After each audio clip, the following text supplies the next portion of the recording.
On April 16th, the federal government of Canada released their budget for 2024.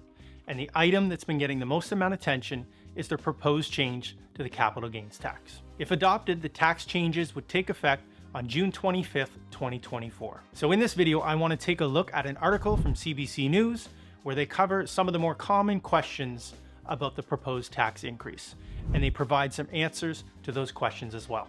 My name is Jason Bondy-Sawyer from the Bondy-Sawyer real estate team here in the city of Toronto. If you're looking for a channel that focuses on the Toronto real estate market, you've come to the right place. If you haven't already, consider subscribing so that you don't miss any of our future videos. And if you find value in this particular video, go ahead and hit that like button. If you're thinking of making a move and you want to connect with an experienced professional to help create an action plan for making that move, you can book a call with me using the first link down in the description. Okay, so let's jump into the article. Your questions answered about the proposed capital gains tax changes. 2024 federal budget proposes tax hike for large profit on asset sales. The federal government's 2024 budget includes significant new spending on projects and programs, and it's relying on revenue from a change to the capital gains inclusion rate to help pay for it. So what is the inclusion rate and how does the change affect taxpayers? Here's what you need to know. Question number one, what are capital gains? The capital gain is the difference between an asset's cost and its total sale price. An asset could be a cottage, an investment property, a stock, or a mutual fund. For example, if someone purchased a cottage for $750,000 and later sold it for $850,000, they would have a capital gain of $100,000. Question two, does the tax on capital gains include the family home? There are some situations that don't trigger a taxable capital gain. If you sell your primary residence for more than you paid or earn profits through tax-sheltered vehicles like RRSPs or RESPs, those gains are not taxed. So if you're selling your primary home, this change won't affect you. Question number three, how are capital gains taxed and what's changing? Right now, only 50% of capital gains are taxable. That person who sold a cottage for $100,000 more than they paid for it is taxed on only 50% of the profit. So the article doesn't mention it, but essentially what happens is that $50,000 profit gets added on to your income for the year. And then you are, of course, taxed at the applicable rate based on how much income you have for the year. The 2024 budget would increase the inclusion rate from 1/2 to 2/3 on capital gains above $250,000 for individuals. So for the first $250,000 in capital gains, an individual taxpayer would continue to pay tax on 50% of the gain. For every dollar beyond $250,000, 2/3 would be taxable. The budget proposes to tax all capital gains earned by corporations and trusts at the 2/3 rate. Now that last point is important to note. It only gets one small sentence here in the article, but it's worth looking at a bit more closely. What if you bought your cottage or investment property under a corporation?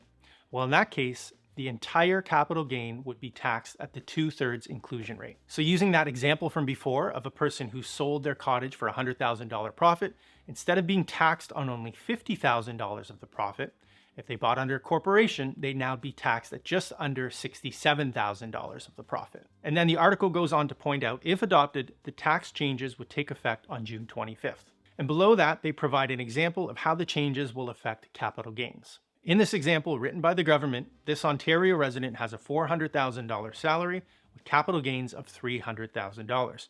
This is how tax changes will affect capital gains. You can see on the left, they're showing us what happens before the proposed changes come into effect. So on that $300,000 of capital gains, 50% of that, or $150,000, would be taxed. And then on the right, they're showing us what would happen after the proposed changes come into effect. So that same $300,000 in capital gains, a higher portion would now be subject to tax, $158,300 to be exact. Because remember, the first $250,000 of capital gains, 50% of that, or $125,000, would be subject to tax.